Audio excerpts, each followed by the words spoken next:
Oke, assalamualaikum warahmatullahi wabarakatuh. Halo teman-teman, di sini kita akan melanjutkan tutorial tentang penggunaan Playground AI.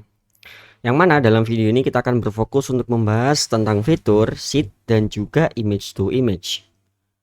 Yang pertama, kita akan mencoba menggunakan fitur seed.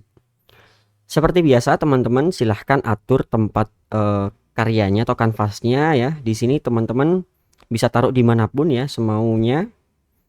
Kemudian atur image dimensionnya di sini. Mau yang sudah disediakan atau bisa di custom.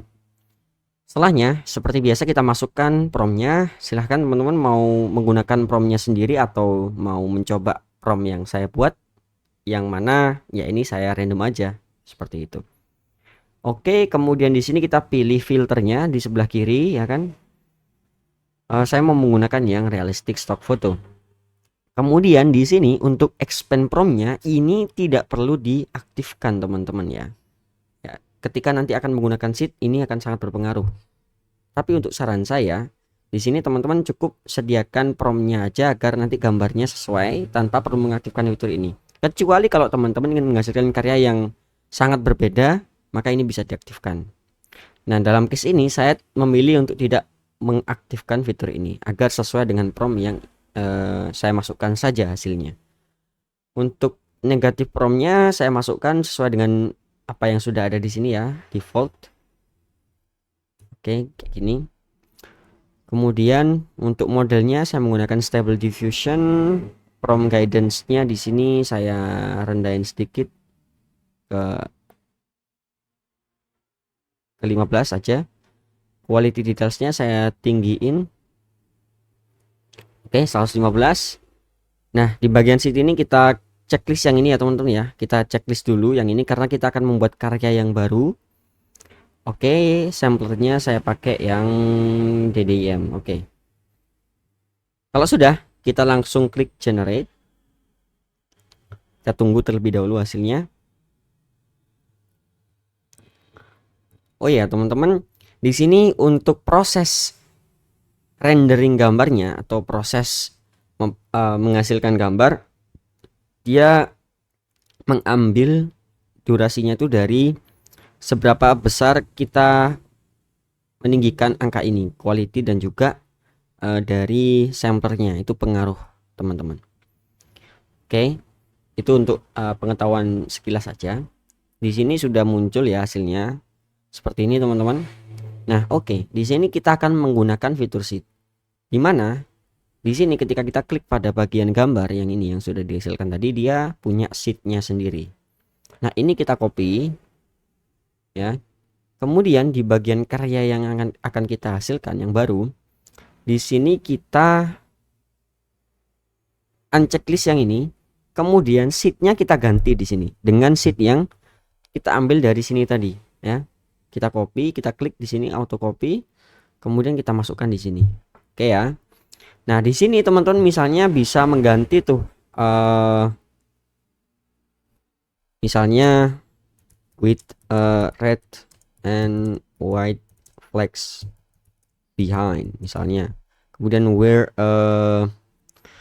misalnya orange t-shirt.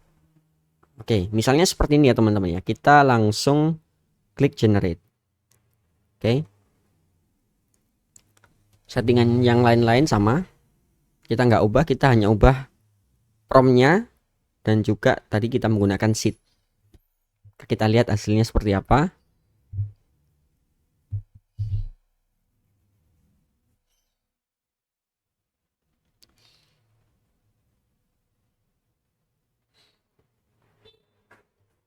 Oke teman-teman, di sini ya kalau kita zoom in, dia wajahnya sama teman-teman, masih dengan orang yang sama.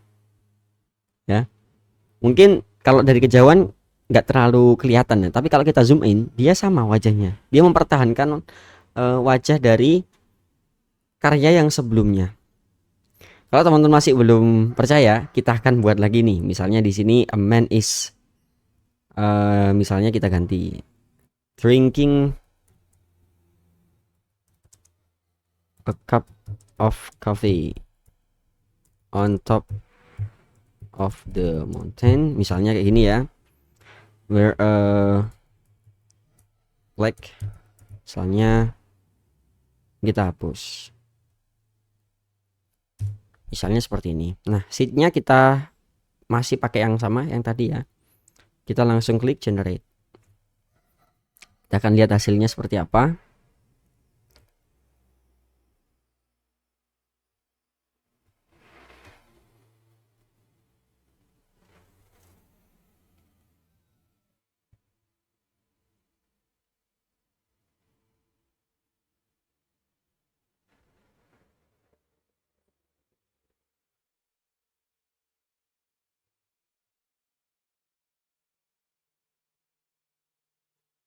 Nah, oke teman-teman, di sini ya kita bisa lihat orangnya masih sama teman-teman ya. Mungkin dia sekarang lagi noleh ke samping gitu ya, atau di sini kita coba create lagi ya, misalnya eh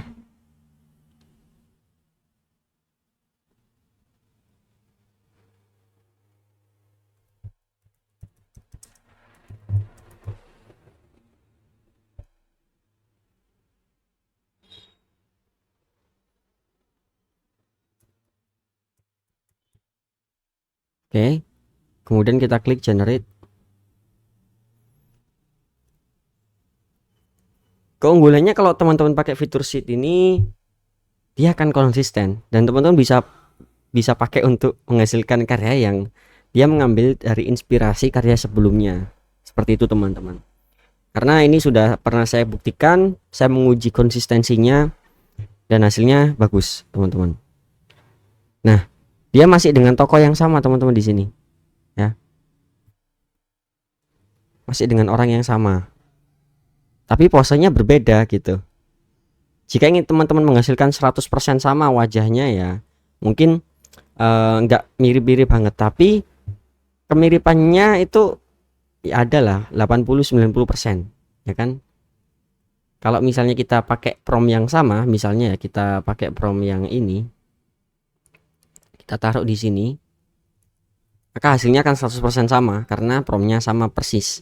Tapi kalau kita misalnya ubah ininya aja, misalnya kita ganti menjadi white misalnya, kemudian ini kita ilangin, maka dia nanti akan sangat mendekati hasilnya sama. Nah, ini kalau teman-teman ingin buat story atau sebuah kisah gitu ya, dan ingin mempertahankan tokoh utamanya, ini cocok untuk digunakan seperti itu.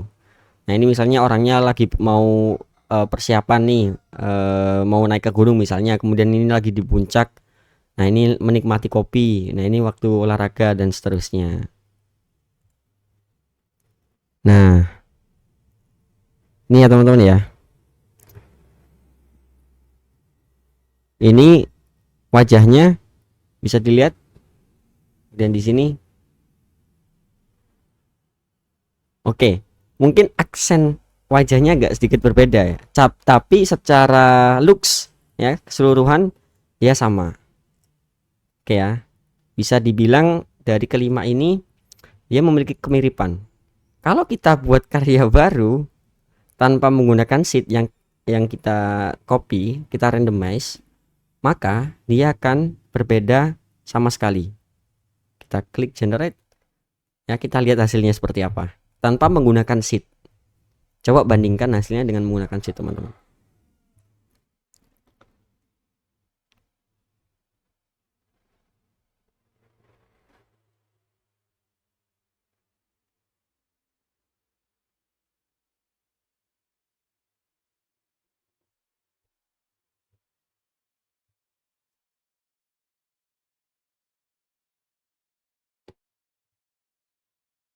Oke, ntar